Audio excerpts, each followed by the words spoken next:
Everyone, हम लोग geometry में क्वाड्रिलेटरल स्टार्ट कर चुके थे, जिसमें पैरेललोग्राम मैंने आपको पढ़ाया था। पैरेललोग्राम के सारे कॉन्सेप्ट मैंने बता दिए थे, आप लोगों ने देखे होंगे। अगर नहीं देखा है तो जाके आप उस चीज़ को पहले देख लीजिए, देन उसके क्वेश्चंस पे आइए। ठीक है, आज हमें क्वेश्चंस कराना है पैरेललोग्राम पे। तो सबसे पहले आता है कुछ क्वेश्चंस देखते हैं, छोटे छोटे से क्वेश्चन है, जल्दी जल्दी से फिनिश करते हैं। देखिए, पहली बात तो आपको कॉन्सेप्ट याद होने चाहिए कि क्या रूल कैसे अप्लाई होता था उसमें, उसके बाद इस चीज़ों को देखिए। ठीक है, पहला क्वेश्चन दिया गया है, एक समांतर चतुर्भुज के अंदर स्थित एक बिंदु O इस प्रकार है कि AOB, ट्रायंगल AOB का एरिया 10 सेंटीमीटर स्क्वायर। तो हम सबसे पहले बना के ही दिखाते हैं आपको समांतर चतुर्भुज। एक पैरेललोग्राम हमने बनाया, ये बनाया A, B, C और D, ये पैरेललोग्राम बनाया। इसमें कहा गया है कि O कोई पॉइंट इसके अंदर इस प्रकार है, तो कोई पॉइंट O ले लीजिए, यहीं ले लेते हैं, इन सभी को मिला देते हैं O से। देन एरियाज दिए गए हैं आपको, वो हम लिख देते हैं। O पॉइंट से AOB दिया गया है 10 सेंटीमीटर स्क्वायर है एरिया, BOC 7 सेंटीमीटर स्क्वायर है और COD 6 सेंटीमीटर स्क्वायर है। तो आपसे पूछा गया है AOD का एरिया क्या होगा, और फिर आपसे पूछा गया है कि पूरा एरिया क्या होगा, पूरे चतुर्भुज का एरिया। तो आप कुछ भी कर सकते हैं। पहली बात तो चतुर्भुज का एरिया निकालने के लिए, पूरे पैरेललोग्राम का एरिया निकालने के लिए आपको सोचना ही नहीं है। आपको मैंने बताया है इन दोनों के सम का डबल होता है। तो 10 6 16 और 16 का डबल कितना हो जाएगा 32। पूरे पैरेललोग्राम का एरिया कितना आ जाएगा 32। तो पैरेललोग्राम का एरिया तो सीधा सीधा 16 का डबल यानी 32। ये मैंने पिछली क्लास में आपको समझाया था कि कैसे होता है।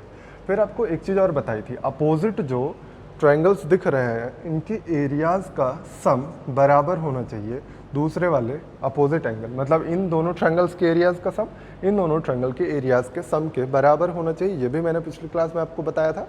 तो यहाँ से आप जो आपको निकालना है उसकी वैल्यू निकाल सकते हैं। कितना आएगा 9 सेंटीमीटर स्क्वायर।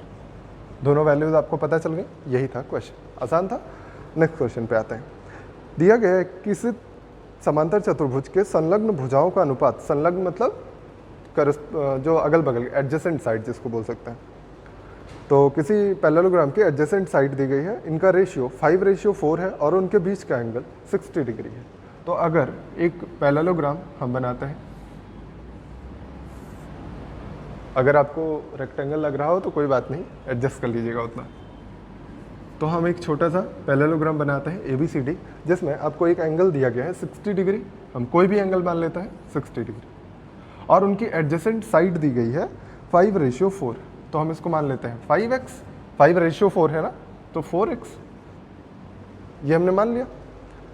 फिर कहा गया यदि चतुर्भुज का क्षेत्रफल 4000√3, एरिया जो है पैरेललोग्राम की एरिया वो क्या दिया गया 4000√3 सेंटीमीटर स्क्वायर, ये इतना क्वेश्चन है। तो आपसे पूछा गया है कि चतुर्भुज का परिमाप क्या होगा। चतुर्भुज का परिमाप निकालना बहुत ही आसान है। कैसे निकलेगा, हमें x की वैल्यू चाहिए। परिमाप क्या होता है, चारों भुजाओं का योगफल। चारों भुजाएं हमें पता है कैसे, अपोजिट साइड इक्वल होती हैं, तो ये भी 5x होगा और ये भी 4x होगा। तो इन्हीं सबको ऐड करना होगा, लेकिन हमें x की वैल्यू नहीं पता है। x की वैल्यू पहले निकाल लेते हैं, देन हम लोग निकाल लेंगे जो भी हमसे पूछा जाएगा। तो पैरेललोग्राम का एरिया निकालना आपको आता है। अगर बीच का एंगल दिया गया हो, कोई भी ट्रायंगल होगा उसमें एरिया निकालना तो आपको आता ही होगा, सॉरी कोई भी क्वाड्रिलेटरल होगा।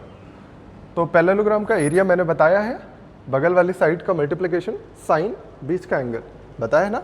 तो आप यहाँ से निकाल सकते हैं कि 4x और 5x का मल्टीप्लिकेशन और बीच की साइड जो बीच का एंगल दिया गया है उसका साइन लेते हैं, और ये हो जाएगा 4000√3 के बराबर। इसमें कुछ कैंसिल हो रहा है तो कैंसिल कर दीजिए, जैसे 5 चौक 20 और 20 दूना 40, 200 बचा। अब ये साइन 60 कितना होता है, यहाँ बचा x², साइन 60 होता है √3/2, और ये बचा 200√3, √3 से √3 कैंसिल हुआ, x² की वैल्यू कितनी आ गई 400। तो यहाँ से x की वैल्यू कितनी आएगी 20। x की वैल्यू अगर 20 हो गई तो हमें इसका पेरीमीटर चाहिए था। पेरीमीटर हो क्या जाएगा, ऐड कर लीजिए चारों साइड, 5 4 9, 5 14 4 18, 18x हो जाएगा। तो 18 × 20 कितना आ जाएगा, सॉरी 18 दूना 36, 360 सेंटीमीटर। चारों भुजाओं का योगफल होता है 360 सेंटीमीटर। चलिए अगले क्वेश्चन पे आते हैं। नेक्स्ट क्वेश्चन दिया गया है, बहुत ही बेसिक सा ये भी है, लिख लीजिएगा क्वेश्चन। एक समांतर चतुर्भुज पैरेललोग्राम की लंबाई और चौड़ाई का अनुपात 5:4 जो कि इसमें दिया गया था 5:4 है। बड़ी भुजाओं के बीच की दूरी 20 सेंटीमीटर है, उसी में लिखिएगा बड़ी भुजाओं के बीच की दूरी 20 सेंटीमीटर है यदि चतुर्भुज का क्षेत्रफल 533.235 533.235 सेंटीमीटर स्क्वायर है, तो छोटी भुजाओं के बीच की दूरी क्या होगी। देखिए बहुत ही बेसिक क्वेश्चन है, अगर आप डेवलप कर पाए अपनी अंडरस्टैंडिंग इस चीज़ पे। क्या कहा गया है आपसे, एक पैरेललोग्राम हम बना देते हैं। इस पैरेललोग्राम में आपको क्या दिया गया है कि जो बड़ी साइड्स है उनके बीच की डिस्टेंस दी गई है आपको 20 है ना, तो बड़ी साइड्स हम इनको L मानते हैं अक्सर, तो इन्हीं के बीच की डिस्टेंस दी गई है, ये परपेंडिकुलर डिस्टेंस दी गई है, ये 20 है। ये दिया गया है 5:4 है, तो 5x और 4x मान लें हम, कोई दिक्कत नहीं होगी। अगर लेंथ 5x है तो लेंथ पे जो परपेंडिकुलर पड़ा है वो 20 है, तो आपको मैंने पिछले ही क्लास में भी फॉर्मूला बताया था एरिया निकालने का। एरिया कैसे निकालते हैं हम लोग, एरिया निकालने का फॉर्मूला होता है परपेंडिकुलर अपॉन बेस, पैरेललोग्राम में मैंने बताया है आपको। तो अब आप क्या लिखेंगे, एरिया 20 है परपेंडिकुलर और बेस है 5x, ये हो जाएगा पैरेललोग्राम का पूरा एरिया। अब इसको आप इसके बराबर रखेंगे और फिर आप बेवकूफ़ी कर देंगे, है ना। इतने बड़ी वैल्यू मैंने जानबूझ के दी है जिससे आप देखिए थोड़ा परेशान हो जाए, जबकि ये सब चीज़ें लगानी ही नहीं थी, इसको आपको ज़रूरत ही नहीं पड़ेगी। क्यों, क्योंकि आपको पता है कि अगर हमने यहाँ पे परपेंडिकुलर डाला और ये बेस लिया तो भी वही एरिया आया है जो कि हम यहाँ पे परपेंडिकुलर अगर डाल देते, यानी जो ब्रेथ होती है ब्रेथ पे परपेंडिकुलर डालिएगा तो ये वाला बेस लेना पड़ेगा। मैंने बताया था आपको जो बेस लेंगे उसी पे परपेंडिकुलर होना चाहिए, तो ये अगर बेस लेंगे तो ये वाला परपेंडिकुलर लेना पड़ेगा, यानी ये h मान लेते हैं, तो h और 4x का मल्टीप्लिकेशन क्या हो जाएगा, ये भी तो पैरेललोग्राम का एरिया ही आएगा। अगर पैरेललोग्राम का एरिया दो तरह से आपने निकाला है तो बराबर होना चाहिए, तो यहाँ से h की वैल्यू कितनी आ जाएगी, 25 सेंटीमीटर, यही आपसे पूछा गया था। देखिए फिर से समझिएगा, आपसे कहा गया कि बड़ी भुजाओं के बीच की दूरी यानी परपेंडिकुलर डिस्टेंस 20 सेंटीमीटर है, 20 सेंटीमीटर है, तो अगर बड़ी भुजा 5x है, इस पे परपेंडिकुलर पता है तो दोनों का मल्टीप्लिकेशन होता है पूरे पैरेललोग्राम का एरिया। इसी तरह से अगर हम दूसरी वाली भुजा लें, यानी कि जो बची हुई ये बड़ी भुजा है, तो छोटी वाली भुजा पे परपेंडिकुलर हम कोई h मान लें, जो कि आपसे पूछा गया क्वेश्चन में कि छोटी वाली भुजा पे डाले गए लंब की लंबाई क्या होगी, तो वो लंबाई कैसे निकलेगी, उसको h हमने माना, ये पूरी साइड 4x हो गई और इन दोनों का मल्टीप्लिकेशन भी वही एरिया आएगा जो पहले आ चुका है, दोनों बराबर करके h की वैल्यू निकालिए, इसका कोई यूज़ नहीं था। समझ गए, अगले क्वेश्चन पे आए। अगले क्वेश्चन पे चलते हैं। देखिए क्या दिया गया है आपको इस क्वेश्चन में कि पैरेललोग्राम ABCD में BD = 18 सेंटीमीटर दिया गया है और P और Q क्या है, सेंट्रॉयड है यानी केंद्रक है, किसमें, ट्रायंगल ABC और ADC। ट्रायंगल ABC कहाँ पे बनेगा, इसको अगर हम ऐसे डॉटेड लाइन से हम दिखा दें, ये पूरा ट्रायंगल ABC है, ABC का सेंट्रॉयड यहाँ कहीं पे आएगा, है ना, सेंट्रॉयड यहाँ कहीं पे आया, मान लीजिए ये P, ठीक है। फिर अच्छा आपको सेंट्रॉयड ये चीज़ तो पता ही होगी कि सामने वाली भुजा के मध्य बिंदु को मिलाते हैं, और आपको ये भी पता है कि इसमें बाइसेक्ट करते हैं ये दोनों विकर्ण, याद होगा ना, तो इसलिए सेंट्रॉयड इसी पे होगा। ये मत सोचिएगा सेंट्रॉयड यहाँ कहीं आ जाएगा, समझ में आ रहा है ना। ये देखिए ये मध्य बिंदु पे मिलाया होगा ना, क्योंकि ये और ये बराबर होते हैं, आपको मैंने पिछली क्लास में बताया था, आधे आधे पे डिवाइड करते हैं, ठीक। तो यहाँ पे ABC का सेंट्रॉयड P है और Q जो है ट्रायंगल ADC का सेंट्रॉयड है, Q यहाँ कहीं पे मान लेते हैं। आपसे पूछा गया PQ की लंबाई बता दीजिए। अगर आपको याद हो किसी भी ट्रायंगल में सेंट्रॉयड करता क्या है, उसको 2:1 में डिवाइड कर देता है, उस लाइन को जो माध्यिका होती है उसकी माध्यिका को 2:1 में डिवाइड करता है, मीडियन को 2:1 में डिवाइड किया और इधर भी 2:1 में डिवाइड किया। बात समझ में आई। अगर आप ध्यान से देखिए तो पूरे BD की लंबाई कितनी हो गई, 2 + 1 + 1 + 2, यानी 2 1 3 और 3 6 हो गई पूरी BD की लंबाई, और हमें BD की लंबाई दी क्या गई थी, 18, यानी 6 यूनिट की वैल्यू हो गई 18। अगर तो आपसे पूछा क्या गया है, PQ कितना हो रहा है, P से Q से P या PQ, ये पूरा 1 + 1 2 हो रहा है ना, तो 2 की वैल्यू निकालिए, 6 3 = 18, तो 3 2 ज़ा 6 सेंटीमीटर। कितना आसान सा क्वेश्चन था, समझ गए होंगे। अगले क्वेश्चन पे आता है। देखिए अगला क्वेश्चन दिया गया है, क्वेश्चन लिख लीजिएगा, आसान सा है ये भी। दिया गया है समांतर चतुर्भुज ABCD में CQ इज परपेंडिकुलर टू AD। देखिए कुछ चीज़ें दी गई हैं, CQ जो है AD पर परपेंडिकुलर है, और आपको दिया गया है DP परपेंडिकुलर टू BA। ये क्वेश्चन में दिया गया है। फिर आपको कुछ वैल्यूज दी गई हैं, CD 16 centimetre, DP 12 centimetre, CQ 15 centimetre. तो AD आपसे पूछा गया। फिगर आपके सामने हम बना देते हैं। देखिए पैरेललोग्राम बनाना था फिलहाल हमें, हम सीधी लाइन खींच देते हैं अक्सर। पैरेललोग्राम बनाते हैं। ये बना पैरेललोग्राम, और इसमें आपको दिया गया है ये, सॉरी आपको थोड़ा सा फिगर अलग दिया गया है। फिगर पहले कंप्लीट करते हैं, ठीक है। ये पैरेललोग्राम दिया गया है आपको इधर वाला, जिसका हम नाम दे रहे हैं A, B, C और D। ये हो गया पैरेललोग्राम, और आपसे कहा गया ये P पॉइंट है जो कि परपेंडिकुलर है, ठीक है। तब इसको सीधा ही बना दें, P पॉइंट परपेंडिकुलर टू, देखिए ये लिखा भी गया है DP BA पर परपेंडिकुलर है, इसको थोड़ा आगे बढ़ाने पर, ठीक है। और आपको दिया गया है CQ जो है वो भी परपेंडिकुलर है, तो CQ हम परपेंडिकुलर बना देते हैं। बस इतनी चीज़ें दी गई हैं। आपसे पूछा गया है कि AD की वैल्यू बता दीजिए। AD मतलब ये पूरी साइड निकालनी है। अगर आप ध्यान से देखिए तो बहुत ही आसान क्वेश्चन है। ये परपेंडिकुलर है, ये परपेंडिकुलर है, फिर आपको कुछ चीज़ें दी गई हैं। CD 16 सेंटीमीटर दी गई है, तो इसको 16 लिखिए, और CQ जो दिया गया है 15, ये 15 हो गई, और DP जो है 12 सेंटीमीटर। अगर आप देख पा रहे हो तो ये सीधा सीधा सा सिमिलरिटी का क्वेश्चन है। क्यों? क्योंकि ये दोनों पैरेलल लाइंस हैं, ये आपको पता है। समांतर चतुर्भुज पैरेललोग्राम में मतलब ये दोनों लाइंस पैरेलल होती हैं, अपोजिट साइड्स पैरेलल होती हैं। अगर पैरेलल लाइन है और एक ट्रांसवर्स लाइन ऐसे कट कर रही है, तो इसका मतलब ये और ये अल्टरनेट एंगल इक्वल होने चाहिए कि नहीं होने चाहिए। ये दोनों एंगल्स इक्वल हो गए। अगर ये इक्वल है, ये 90 ये 90, तीसरा ऑटोमेटिक इक्वल है, तो आप सिमिलरिटी लगा सकते हैं, इजीली लगा सकते हैं। लगा दीजिए। सिमिलरिटी में क्या करना पड़ेगा आपको, इस वाले एंगल के सामने इसमें 15 है साइड, तो इसमें इस वाले एंगल के सामने 12 है। तो हम एंगल वाला समझा चुके हैं आपको, सिमिलरिटी लगाना आपको बताया है मैंने। नहीं देखा है आपने तो जाइए सिमिलरिटी की क्लासेस देखिए। ये जो टिक लगा हुआ है इसके सामने 12 सेंटीमीटर हम साइड लिखते हैं, अपॉन ये जो टिक लगा हुआ है इसके सामने 15 सेंटीमीटर, ठीक है। अब हमको क्या निकालना है, हमको निकालना है AD, है ना। AD निकालना है तो 90 डिग्री के सामने AD है, तो इसमें दूसरे वाले ट्रायंगल में 90 डिग्री के सामने 16। बस इसको सॉल्व करना बहुत ही आसान है। 3 × 5 = 15, 3 × 4 = 12, तो 16 × 4 = 64/5 आएगा। AD की वैल्यू 64/5, 5 से डिवाइड करिए तो कितना आ जाएगा, 5 × 8 = 40, 12.8।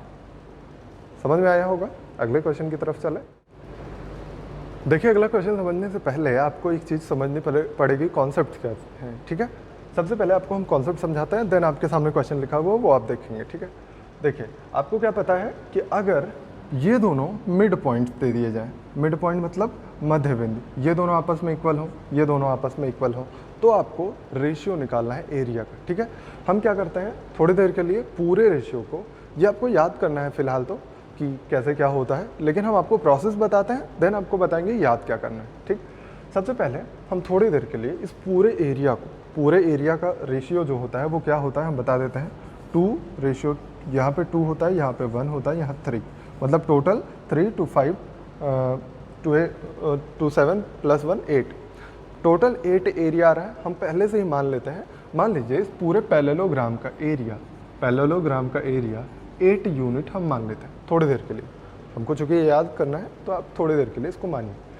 अगर हम मान लेते हैं ये 8 यूनिट है, तो आप क्या कहेंगे कि अगर ये पूरा 8 यूनिट है और ये वाली साइड ना होती, थोड़ी देर के लिए ये वाली साइड ना होती, तो ये जो अगर हम ये खींच देते, ये क्या है डायगोनल, अगर हम डायगोनल खींच देते तो आपको पता है डायगोनल इसको 2 इक्वल पार्ट में डिवाइड करता है। मैंने बताया था पिछले क्लास में कि ये 2 कॉन्ग्रुएंट ट्रायंगल बनाता है। कॉन्ग्रुएंट ट्रायंगल मतलब समझ ही गए होंगे, ये दोनों इक्वल पार्ट में डिवाइड होंगे। तो अगर 8 पूरा एरिया था, 8 पूरा एरिया था, तो ये आधा एरिया कितना होगा, 4 होगा, और ये आधा एरिया होगा 4। इस बात में कोई कन्फ्यूज़न नहीं होगी। अगर ये दोनों 4 एरिया हो गए और ये मिड पॉइंट है, तो मैंने कहा है जिस रेशो में बेस डिवाइड होता है उसी रेशो में इसका एरिया डिवाइड होता है। तो अगर ये 4 था पूरा, तो ये आधा आधा कितना हो जाएगा, ये 2, ये 2, फिर ये 2 और ये 2, ये हो जाएगा। इतने में कन्फ्यूज़न नहीं होगी आपको। अब थोड़ी देर के लिए आगे बढ़ते हैं, इस चीज़ को हटाते हैं। ये चीज़ समझ गए ना। अब अगर आगे देखिए, जो कॉन्स्ट्रक्ट किया गया था उस चीज़ को हम वापस से कॉन्स्ट्रक्ट करते हैं। ये चीज़ बनाई गई थी, ये बनाया गया था। इस चीज़ को हम छोटा सा फिगर बना के आपको अलग से समझाते हैं। मान लीजिए ये छोटा सा बना देते हैं पैरेललोग्राम। बस ये छोटी सी चीज़ है, इसको आप समझ लीजिएगा। ये दोनों का मिड पॉइंट हमने यहाँ पे ज्वाइन किया। ये दोनों अगर मिड पॉइंट है, मतलब इसको ये बराबर है, इसके ये बराबर है। और अगर हम इसका डायगोनल खींच दें, तो आपको याद आ रहा होगा कि अगर हम दो मिड पॉइंट्स को मिलाते हैं तो क्या होता है, वो हमेशा इसके पैरेलल होता है और इसके आधे के बराबर होता है, याद होगा। और इसी तरह ये भी याद होगा कि इनका एरिया 1:3 में डिवाइड होता है, याद है। अगर मिड पॉइंट है, थेल्स थ्योरम मैंने पढ़ाई थी कि अगर ये दोनों मिड पॉइंट है तो ये रेशियो 1:3 होता है। तो अगर ये 1:3 होता है और हमने पूरा पैरेललोग्राम का एरिया क्या माना है, 8 माना है, पूरे पैरेललोग्राम का एरिया 8 है, तो ये आधा पैरेललोग्राम ये 4 होगा और ये आधा पैरेललोग्राम ये भी 4 होगा। और 4 एरिया को हमने तो 1:3 में डिवाइड कर दिया, तो 1 और 3 ही होंगे। मतलब सीधा सा आपको मिल गया कि ये 1 है, ये टोटली मिल गया 1 है। अच्छा, ये वाला 3 है, ये मत लिखिएगा 3। अब हमको निकालना पड़ेगा, देखिए 2 हो गया, ये 2 हो गया, ये 1 हो गया, कितना हो गया टोटल, 5 हो गया। टोटल पैरेललोग्राम का एरिया 8 माना था, ये 5 हो गया, तो बचा कितना, 3। इस तरह से ये रेशियो आता है, समझ गए होंगे। अब ये चीज़ चूँकि हर जगह अप्लीकेबल है, मतलब जब भी ऐसा फिगर आपको मिले, अच्छा पैरेललोग्राम में हर जगह अप्लीकेबल है, इस वजह से पैरेललोग्राम में आप इसको यूज़ कर सकते हैं। पैरेललोग्राम से ही निकला हुआ है रेक्टेंगल, उसमें भी यही यूज़ होगा। उसी पैरेललोग्राम का एक पार्ट है रोम्बस, रोम्बस में भी आप यूज़ करेंगे। और रोम्बस का एक पार्ट है स्क्वायर, स्क्वायर में भी आप वही यूज़ करेंगे, समझ गए हैं। तो ये चूँकि कई बहुत ज़्यादा इंपॉर्टेंट है, याद रखिएगा कहाँ कहाँ पे यूज़ होगा, जो भी पैरेललोग्राम से मिलके बने हैं। तो मैंने बताया है आपको पैरेललोग्राम से कौन कौन बने हैं। एक तो पैरेललोग्राम है, दूसरा रोम्बस है, तीसरा रेक्टेंगल और चौथा स्क्वायर। तो चारों में ये एप्लीकेबल होगा, समझ में आया। अब इसी चीज़ को अगर चेंज करके थोड़ा सा दे दिया जाए, तब भी आपको वही चीज़, वही कॉन्सेप्ट यूज़ करना है। जैसे इसी फिगर को अगर हम थोड़ा सा चेंज कर देते हैं, मान लीजिए यहाँ पे मिड पॉइंट ना लेके हम यहाँ पे मिड पॉइंट ले लें और ऐसे बना दें। ये मिड पॉइंट होना चाहिए, ये बात बहुत ध्यान से दिमाग में रखिएगा, ठीक है। ये अगर मिड पॉइंट ले लेते हैं, तब भी ये 2, ये 2, ये 1 और ये 3, ये रेशियो होगा एरिया का, ठीक है। अगर इसी चीज़ को हम थोड़ा सा और चेंज कर दें, दूसरी कोई साइड ले लेते हैं। इस चीज़ को एकदम बढ़िया से दिमाग में बैठा लीजिएगा, इस वजह से इसको बार बार हम बता रहे हैं, ठीक है। तो अगर इसी चीज़ को हम थोड़ा सा और चेंज कर देते हैं, यही पैरेललोग्राम फिर से बनाया और इस बार हम और कहीं ले लेते हैं, मान लीजिए यहाँ और यहाँ ले लिया, तो क्या होगा, ये 2 होगा, ये बगल वाले दोनों 2 होते हैं, ये बीच में 3 होता है, ये 1 होता है। ये बात आप बहुत अच्छे से समझ गए होंगे। अगर ये बात आप समझ गए हैं तो आप अगला क्वेश्चन कर सकते हैं बहुत इजीली। इस तरह के बहुत सारे क्वेश्चन आए हुए हैं, बहुत बार आप कर चुके हैं, तो उस चीज़ को हम फिर से बताते हैं। देखिए क्वेश्चन में क्या दिया गया था कि एक पैरेललोग्राम है, इस पैरेललोग्राम में P और Q जो है मिड पॉइंट्स हैं। ये मैंने बताया है नेसेसरी कंडीशन है, मिड पॉइंट होना ही चाहिए, ठीक। ये दोनों मिड पॉइंट है, तो आपको रेशियो मैंने पहले लिख के दिखा दिया है, ये भी मैंने प्रूफ भी करा दिया है। ये रेशियो दिया गया, आपसे कहा गया ACD का एरिया, ट्रायंगल AC और D का एरिया। ACD का एरिया कितना है, 20 है। अगर आप अपने हिसाब से सोचिए कि ACD का एरिया अभी मैंने निकाला था, कितना निकाला था, मैंने बताया था कि अगर डायगोनल खींचिएगा तो पूरा एरिया क्या हो जाएगा, हाफ हो जाएगा। और हमारे हिसाब से पूरा एरिया कितना है, 3 to 5 1 6 to 8। हमारे हिसाब से पूरा एरिया 8 था, तो अगर आधा करेंगे तो कितना हो जाएगा, ट्रायंगल ACD का एरिया आपके हिसाब से कितना आएगा, 4 आएगा। और आपको 4 यूनिट की वैल्यू दी गई है 20 सेंटीमीटर स्क्वायर। दिया गया है, आपसे पूछा क्या गया है, ट्रायंगल APQ, इसका एरिया कितना है, 3 है, तो 3 की वैल्यू आपसे पूछी गई है, 4 की वैल्यू 20, तो 1 की वैल्यू 5, 5 × 3 यानी आ जाएगा आपका आंसर 15 सेंटीमीटर स्क्वायर। समझ गए? देखिए अगला क्वेश्चन जो दिया गया है बहुत ही बेहतरीन क्वेश्चन है, आप चाहिए तो वीडियो को पॉज करके एक बार ट्राई करिएगा, अदरवाइज हम बताते हैं आपको। बहुत ही अच्छा क्वेश्चन है, आपकी नॉलेज को चेक करता है। देखिए आपको दिया गया है पैरेललोग्राम ABCD में BC = CQ दिया गया, BC = CQ मैंने बना दिया है, आपको ये फिगर दिया गया था, ठीक है। आपसे कहा गया कि ये दोनों अगर बराबर हैं, अगर बराबर हैं तो हम क्या कर रहे हैं कि इन सबको रेशियो में निकालते चल रहे हैं, इन सारे एरियाज़ को रेशियो में बनाते हुए चलेंगे। क्यों? क्योंकि हमें एरिया का रेशियो पूछा गया है। तो अब क्या करेंगे, अगर आपको ये चीज़ पता हो कि एक ही ट्रायंगल में एक बेस को 2 इक्वल पार्ट में डिवाइड किया जा रहा है, तो क्या होगा, इसका एरिया भी सेम इक्वल डिवाइड हो जाएगा। अगर आप फिर से देख पा रहे हो कि ये बड़ा वाला ट्रायंगल, उल्टा लटका हुआ ट्रायंगल AQB ट्रायंगल और PQC ट्रायंगल, ये दोनों सिमिलर है कि नहीं है? बिल्कुल है। क्यों? क्योंकि आपको पता है ये दोनों पैरेलल लाइंस हैं। 2 पैरेलल लाइंस अगर मिल गई हैं एक ही ट्रायंगल में तो वो दोनों सिमिलर होने ही हैं, मैंने आपको रटाया हुआ है। तो ये दोनों अगर पैरेलल हो गए और आपको पता है कि ये मिड पॉइंट, तो ये भी मिड पॉइंट होगा। अगर पैरेलल है तो ये दोनों मिड पॉइंट होंगे, श्योर है, मतलब ये दोनों साइड्स बराबर होंगी।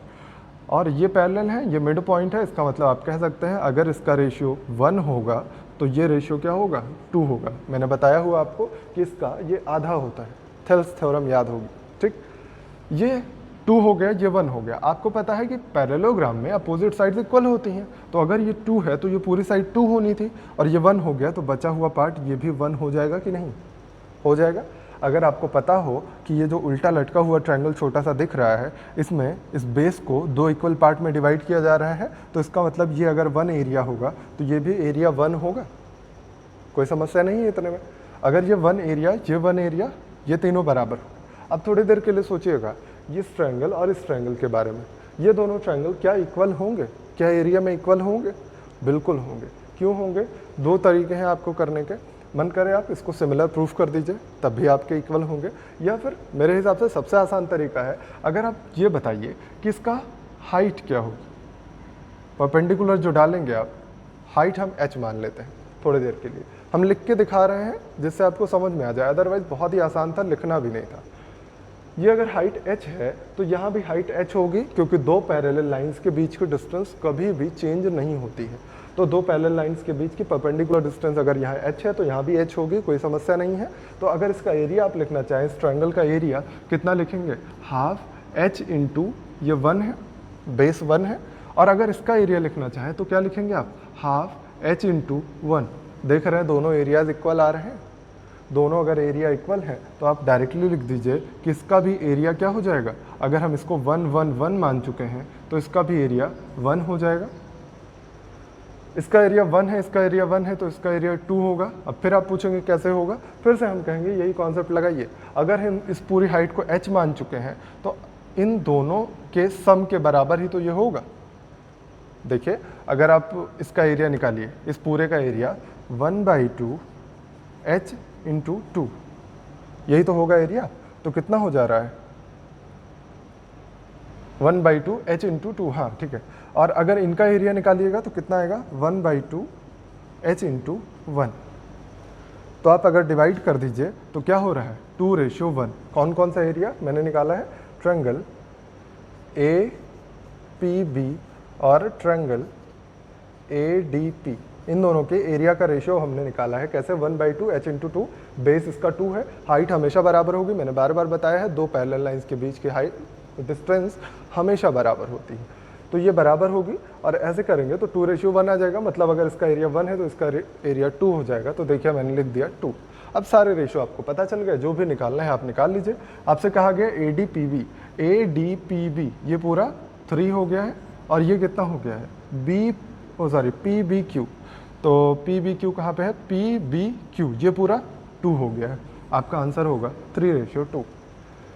अब अगर इस चीज़ को समझ पा गए हैं आप तो इसको लिखना ही नहीं था। ये सारी चीज़ें जो मैंने लिखी हैं ये वेस्ट हैं, फिजूल की चीज़ें लिखी हैं। आपको बस इतनी चीज़ें समझनी थी कि जल्दी जल्दी से आप समझ लीजिए, फिर से हम इस चीज़ को समझाते हैं आपको।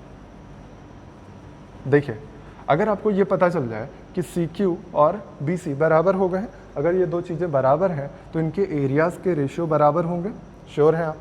अगर आपको ये मिल जाए कि ये पूरा ये जो उल्टा लटका हुआ ट्रायंगल है, बड़ा वाला ट्रायंगल और छोटा वाला ट्रायंगल सिमिलर है। क्यों सिमिलर है? क्योंकि ये पैरेलल लाइन है, सिमिलर होंगे। अच्छा, सिमिलर में भी आपको पता चल गया ये मिड पॉइंट्स है। अगर मिड पॉइंट है तो ये 1 है, तो ये 2 होना चाहिए। अच्छा, ये भी नहीं करना चाहते हैं आप, ये करना पड़ेगा, ये 1 है, ये 2, ठीक है।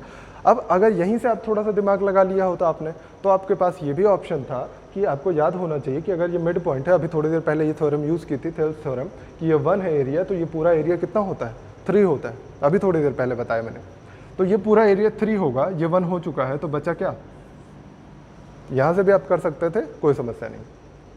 फिर आपने कहा कि ये 2 है, तो ये पूरी साइड 2 होनी थी, ये 1 हो गई, तो ये भी 1 हो जाएगी। अगर ये दोनों साइड इक्वल हैं तो इनका एरिया 1 है, तो ये भी 1 होगा, कोई समस्या नहीं है इसमें। अब चूंकि सेम हाइट और सेम बेस वाले दो ट्रायंगल आपको दिख रहे हैं, तो इनका एरिया समान होना चाहिए, ये 1 हो गया। अब जो भी पूछा गया आप एक झटके में आंसर लिख सकते हैं। समझ गए होंगे, अच्छा क्वेश्चन था। नेक्स्ट क्वेश्चन पे चलते हैं। फिर दो बहुत ही इंटरेस्टिंग क्वेश्चन आपके सामने हैं, बहुत ही ईजी भी हैं। सबसे पहले इसको देखते हैं, देन दूसरे वाले को देखते हैं। ये आपको दिया गया है कि एक पैरेललोग्राम ABCD में ई जो है वो AB को बढ़ाने पर स्थित कोई बिंदु है, ऐसा स्थित है कि AB जो है वो BE के इक्वल है। फिर ये कह रहे हैं कि DE को मिलाने पर ये P पे कट करता है, BC को P पे कट करता है। आपसे पूछा गया है कि अगर BC 24 सेंटीमीटर हो तो PC की वैल्यू क्या हो जाएगी। आपको ये पता है कि BC जो होगा पैरेललोग्राम है, तो ये दोनों बराबर होंगे, AD और BC, और AB और CD बराबर होंगे। ये बात क्लियर है। अच्छा, दूसरी बात क्या है, अगर आप देखें ध्यान से तो ये दो पैरेलल लाइंस हैं, AB को ही आगे बढ़ाया गया है, इसलिए AB जो है CD के पैरेलल रही होगी, श्योर है, पैरेललोग्राम है। तो ये दोनों पैरेलल लाइंस हैं, एक ट्रांसवर्स लाइन कट कर रही है, तो ये अल्टरनेट एंगल इक्वल होने चाहिए, श्योर है ये चीज़। दूसरा एंगल शीर्षाभिमुख कोण यानी अपोजिट एंगल, ये तो आपस में इक्वल होते ही हैं। तीसरा एंगल ऑटोमेटिक इक्वल होगा, सोचना ही नहीं है। तो इसका मतलब ये और ये दोनों ट्रायंगल्स क्या है? सिमिलर ट्रायंगल्स है। अगर ये दोनों सिमिलर ट्रायंगल्स हैं, लेकिन अब इनको आप कॉन्ग्रुएंट भी प्रूव कर सकते हैं। कैसे?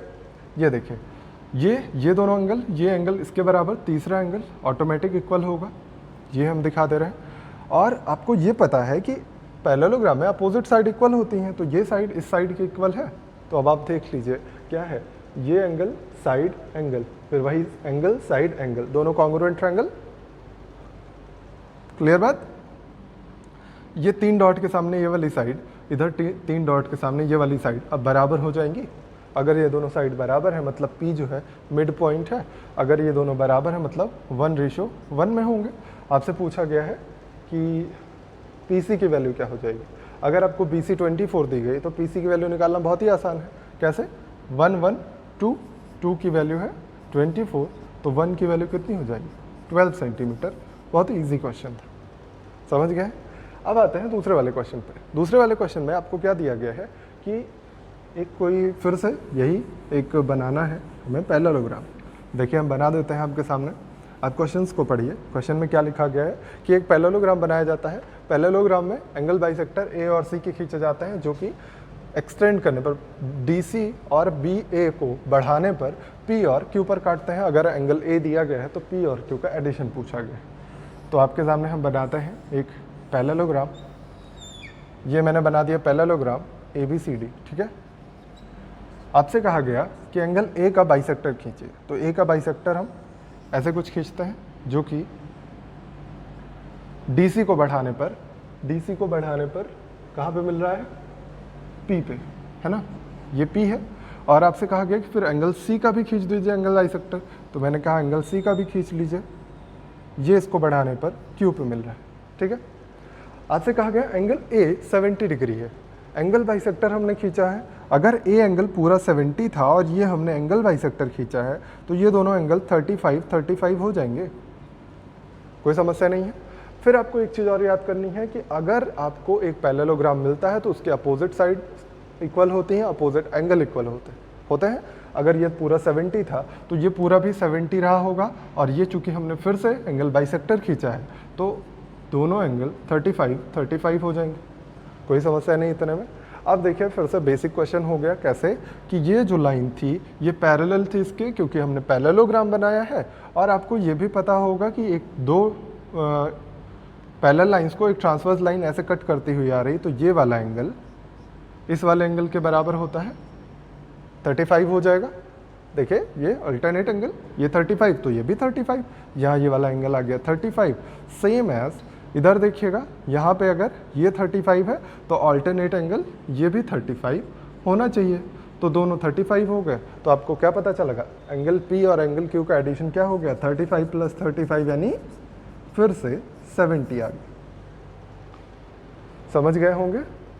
आगे बढ़े, हम आगे चलते हैं, रेक्टेंगल पढ़ते हैं। ठीक, रेक्टेंगल की तरफ बढ़ता है। आपको मैक्सिमम क्वेश्चन जो भी हमें लग रहा था अच्छे हैं वो मैंने पैरेललोग्राम में करवा दिए। अब रेक्टेंगल के थ्योरीज के ऊपर चलते हैं। ठीक, थ्योरीज क्या है, अगर आपको कोई भी पैरेललोग्राम मिले और पैरेललोग्राम में खिंचाई कर दीजिए उसकी, मतलब आप क्या करेंगे कि आप यहाँ पे एक धागा बांधेंगे और धागा ऐसे पकड़ खींच देंगे। अगर इसको आप खींचते हैं तो क्या होगा, ये थोड़ा सा सीधा हो जाएगा। सोचिए ये लकड़ी का बना हुआ है, ऐसे रखा हुआ है, आप इसको जब ऐसे खींचेंगे तो ये ऐसे सीधा सा हो जाएगा, और इसको सीधा कर दीजिए जब, तो यही हो जाता है रेक्टेंगल। जब आप इसको एकदम सीधा कर देंगे, मतलब इसके चारों कोण जब 90 अंश के हो जाएंगे तो ये हो जाएगा पैरेललोग्राम ही क्या बन जाएगा, रेक्टेंगल। समझ गए हैं। तो मैंने पिछले क्लास में बताया था कि पैरेललोग्राम को जब हम धक्का देते हैं तभी वो बनता है। इधर से हम चाहे खींचें या इधर अपोजिट साइड से धक्का दें, तब भी दोनों ही तरह से रेक्टेंगल बनता है। ठीक है। या फिर ये भी आप कह सकते हैं कि किसी भी पैरेललोग्राम के चारों कोण अगर बराबर हो जाए, चारों एंगल्स अगर इक्वल हो जाए, तो भी वो पैरेललोग्राम क्या बन जाएगा, रेक्टेंगल बनेगा। ठीक है। या तो रेक्टेंगल बन सकता है या तो स्क्वायर। चूँकि पैरेललोग्राम बोल रहे हैं इस वजह से मेरा मतलब है कि अपोजिट साइड इक्वल हो, सारी साइड इक्वल ना हो। ठीक, तो हम एक बना लेते हैं रेक्टेंगल। रेक्टेंगल के प्रॉपर्टीज़ के बारे में पढ़ते हैं। पहली बात तो आपको ये हमेशा याद रखनी है कि जितने भी हम पैरेललोग्राम के अंतर्गत पढ़ते हैं, मतलब जितने लोगों को हम पैरेललोग्राम की फैमिली से पहचानते हैं, आप कह सकते हैं ना कि जैसे आपकी दिशा फैमिली है, वैसे ही पैरेललोग्राम की भी फैमिली है। पैरेललोग्राम जिसमें होता है, उसके बाद रेक्टेंगल होता है, स्क्वायर होता है और रोम्बस होता है। ये चारों एक फैमिली है, समझ लीजिए, जो एक दूसरे से जिनका DNA मैच करता है। ठीक, तो ABCD जो है वो एक मैंने रेक्टेंगल बनाया, इसके सभी एंगल 90 डिग्री होंगे, ये आपको पता होगा। तो आप लिखते रहिए पॉइंट बना के जल्दी जल्दी से, छोटे छोटे पॉइंट्स हैं। Each angle 90 degree. फिर दूसरी चीज़, अपोजिट एंगल बराबर होते हैं, वो आपको दिख ही रहा होगा आप। अच्छा, दूसरी चीज़ आप क्या पढ़ते हैं पैरेललोग्राम में कि opposite sides equal, opposite sides equal, opposite side equal होती हैं, फिर पैरेलल भी होती हैं एंड पैरेलल। दोनों अपोजिट साइड एक दूसरे के इक्वल होंगी, मतलब ये अगर L मान लें हम तो ये भी L होगा, ये B मान लें तो ये पूरा ये भी साइड B ही होगी। ठीक है। अब आपको पैरेलल और इक्वल, चूंकि आपको पता है कि पैरेललोग्राम से ये निकला है, तो पैरेललोग्राम की सारी प्रॉपर्टीज़ फॉलो होंगी। जैसे इसमें इक्वल होता है अपोजिट साइड, और जो अपोजिट साइड होती हैं पैरेलल होती हैं, वो सारी प्रॉपर्टीज़ फॉलो होंगी। अपोजिट एंगल इक्वल होंगे, वो आपको पता ही चल गया है। उसके बाद हम क्या कहेंगे कि अगर हम डायगोनल खींचते हैं, सिंगल डायगोनल खींचेगा तो आपको क्या मिलेगा, ट्रायंगल ABC और ट्रायंगल ACD, ये दोनों क्या होंगे, बराबर होंगे, कॉन्ग्रुएंट होंगे। क्यों? क्योंकि आपको पता है ये 90, ये 90, दोनों 90 होगा। ये क्या है, ये इक्वल साइड है दोनों में, और ये वाला एंगल इस वाले एंगल के बराबर होगा, क्योंकि पैरेलल साइड में जब एक ट्रांसवर्स लाइन खींचते हैं तो ये अल्टरनेट एंगल बराबर होते हैं। तो दोनों एंगल बराबर हो जाएंगे, और एक साइड बराबर है, तीसरे भी एंगल बराबर है, मतलब तीनों एंगल दूसरे ट्रायंगल के तीनों एंगल के बराबर है, और एक साइड भी बराबर है। तो आप कह सकते हैं कि दोनों कॉन्ग्रुएंट ट्रायंगल हैं, जो कि आपको मैंने पिछले भी क्लास में बताया था पैरेललोग्राम वाली में। ठीक है। तो पैरेललोग्राम की प्रॉपर्टी यहाँ भी यूज़ होनी है, इसलिए उसको याद करिए, उसको रिवाइज करिए। अब देखिए ये दोनों बराबर हो गए, या फिर ऐसे ही दूसरा वाला खींच दीजिएगा तो आपको क्या मिल जाएगा कि इसी के इक्वल हो जाएगा ट्रायंगल ABD और ट्रायंगल BCD, और ये सभी किसके बराबर हो जाएंगे, आधे के बराबर हो जाएंगे पूरे रेक्टेंगल के। ठीक है, ये बात समझ में आई। उसके बाद आपको मैंने पिछले भी क्लास में बताया था कि जो ये बाइसेक्ट करते हैं डायगोनल्स, तो ऐसे आप लिख सकते हैं डायगोनल्स बाइसेक्ट ईच अदर, मतलब एक दूसरे को काटते हैं बराबर बराबर दो भागों में, मतलब ये और ये बराबर है, ये दोनों बराबर हैं। अच्छा, इसमें चारों पार्ट बराबर होते हैं, मतलब इसको अगर आप O कह दीजिएगा तो आप ये कह सकते हैं OA, OB, OC, OD सभी बराबर होंगे, ठीक है। अगर ये सभी बराबर हैं तो मैंने पिछले क्लास में बताया था आपको पैरेललोग्राम में भी कि ये सभी चारों के चारों एरियाज बराबर होते हैं आपस में, तो आपस में चारों एरियाज बराबर होते हैं। लिख दीजिएगा ट्रायंगल AOB ट्रायंगल BOC के बराबर होगा, और ये किसके बराबर होगा, ट्रायंगल COD के बराबर, और ट्रायंगल COD किसके बराबर होगा, AOD के, और ये सभी के सभी किसके बराबर हो जाएंगे, 1/4 ऑफ रेक्टेंगल, ठीक। ये पिछले भी क्लास में बताया था, वही रूल यहाँ पे भी अप्लाई होगा, ठीक। अच्छा, डायगोनल्स जो हैं बाइसेक्ट तो करते हैं, लेकिन ये 90 डिग्री यहाँ पे नहीं बनाते हैं, मतलब ये परपेंडिकुलर नहीं होते हैं एक दूसरे पे। तो यहाँ पे आप देख सकते हैं bisect each other but not at right angle, यानी 90 डिग्री। ये भी याद रखिएगा क्योंकि बहुत कंफ्यूजन होती है, केवल और केवल किस में 90 डिग्री पर काटते हैं, केवल और केवल स्क्वायर में, ठीक है, यहाँ पे नहीं काटेंगे। समझ में आया? आगे बढ़े हम लोग अगली प्रॉपर्टीज़ की तरफ। अब आइए इसके पैरामीटर वगैरह भी चेक कर लेते हैं। पैरामीटर अगर आपको निकालना है तो बहुत ही आसान है। पैरामीटर मैंने बताया क्या होता है कि सभी भुजाओं का योगफल होता है। तो ये L है, ये B है, ये L है, ये भी B है, तो कितना हो जाएगा L plus B plus L plus B, यानी twice of L plus B, ये पैरामीटर होता है। तो यहाँ से आप सेमी पैरामीटर आधा करके निकाल लेंगे, हमें उम्मीद है। फिर आपको पता है कि एरिया क्या होता है, इसका एरिया होता है L इंटू B, भुजाओं का गुणनफल। क्यों? क्योंकि आपको अभी मैंने बताया पैरेललोग्राम का एरिया क्या होता है, हाइट इंटू बेस, यही होता है। तो इसमें हाइट क्या है, हाइट क्या होती है, जो 90 डिग्री का एंगल बनाए, हाइट क्या है, B ही तो हाइट है, और बेस L है, तो B इंटू L यानी L इंटू B, ठीक है, भुजाओं का गुणनफल।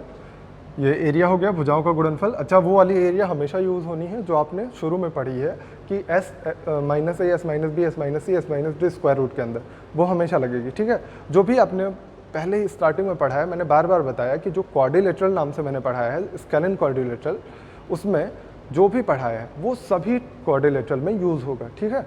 तो उसमें कंफ्यूज मत होइएगा कि अगर आपको दोनों इसके बीच का एंगल पता चल जाए और दोनों विकर्ण पता चल जाए तो वो आप इजीली लगा सकते हैं कि half D1 D2 sine theta, वो सारी चीज़ें अप्लीकेबल होंगी, उसमें परेशान मत होइएगा, ठीक।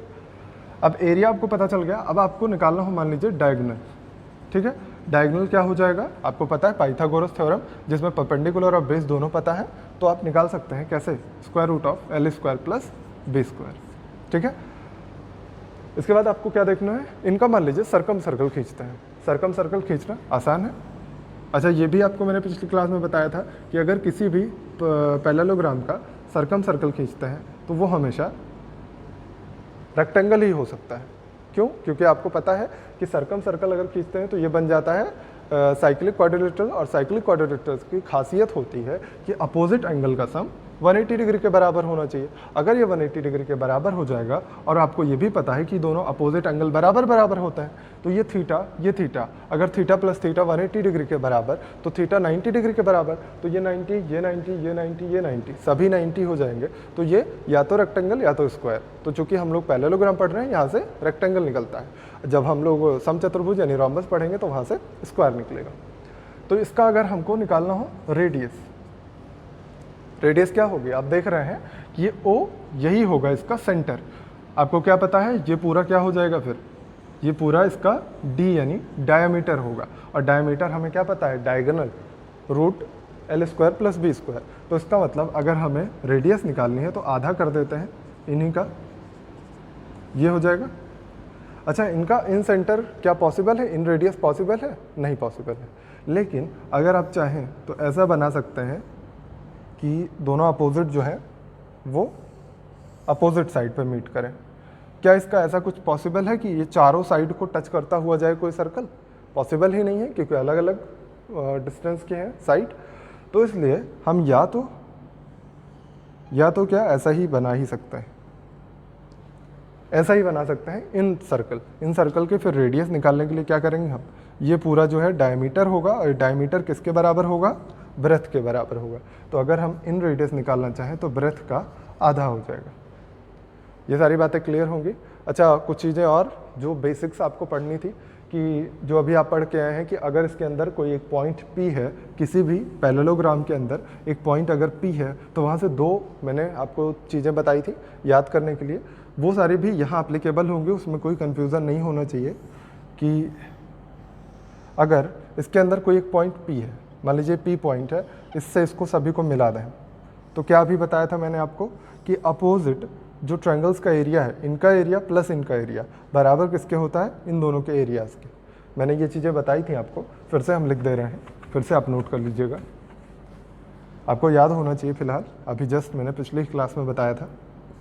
देखिए, ये अगर P है तो आपको पता होगा कि APB का एरिया और इसके अपोजिट ट्रायंगल CPD का एरिया, इन दोनों का सम किसके बराबर होगा, जो बचे हुए हैं APD का एरिया और ट्रायंगल BPC का एरिया, और ये सभी किसके बराबर होंगे, हाफ ऑफ रेक्टेंगल।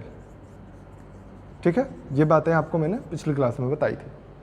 फिर एक चीज़ और आपने पढ़ा होगा कि AP का स्क्वायर और PC का स्क्वायर अगर हम ऐड करते हैं तो ये किसके बराबर होगा, BP के स्क्वायर और PD के स्क्वायर के।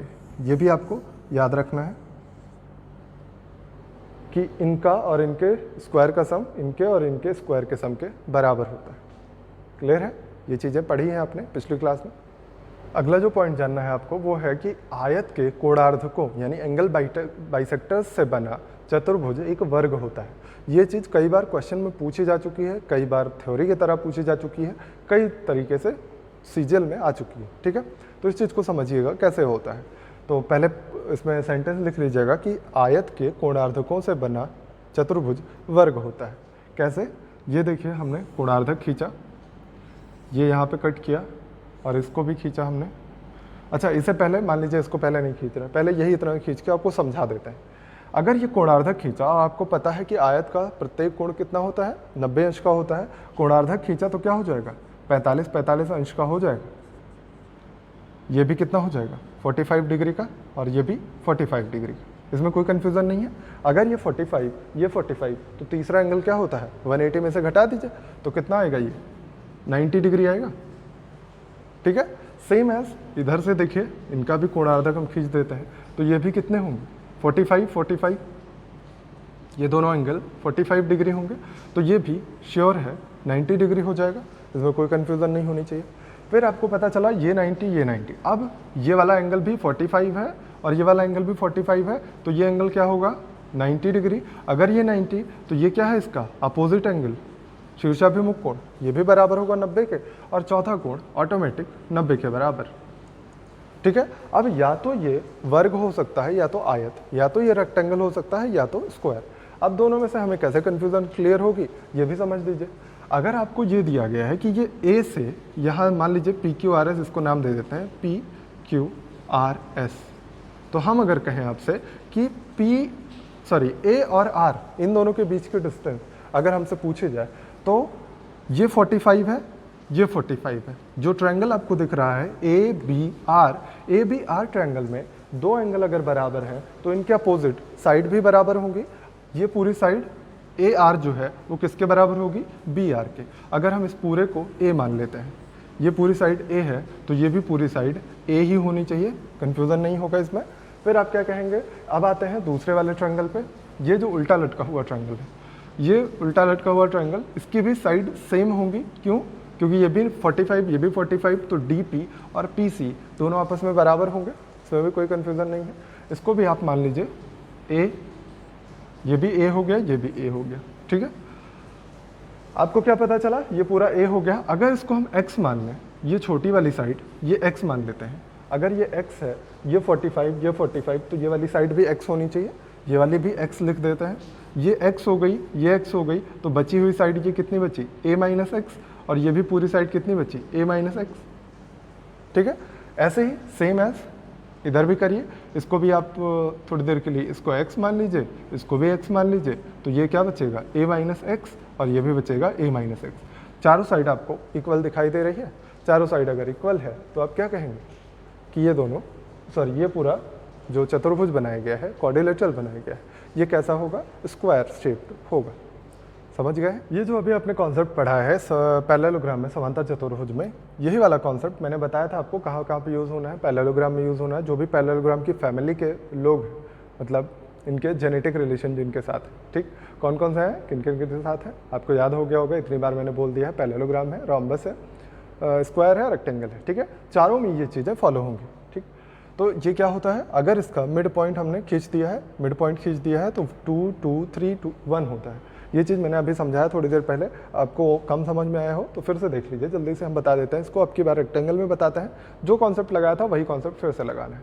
हमने मान लिया कि पूरा एरिया 8 है, पूरा एरिया अगर 8 है तो ये अगर हम डिवाइड कर रहे हैं, इसको हम अगर डिवाइड करेंगे तो 4 4 डिवाइड हो जाएगा, मतलब ये पूरा एरिया 4, ये पूरा एरिया 4, और 4 का भी ये मिड पॉइंट है तो आधा आधा डिवाइड होगा, 2 2 हो जाएगा, हर जगह ये 2 एरिया हो गया। ठीक है, अब हम दूसरे वाले फिगर पे आते हैं। मैंने 2 बनाया था इसलिए समझ में आ जाए आपको। ये अगर हम डायगोनल खींच देते हैं, ये दोनों मिड पॉइंट है, तो आप क्या कहेंगे, ये दोनों पैरेलल होंगे, श्योरली आपको पता है, मैंने पढ़ाया हुआ सिमिलरिटी। तो ये अगर दोनों पैरेलल होंगे और ये दोनों मिड पॉइंट है तो ये आधा भी होगा, है ना, ये 2 होगा, ये 1 होगा। अच्छा, रेशियो याद होगा आपको, थेल्स थ्योरम में पढ़ाया था मैंने कि 1:3 होता है।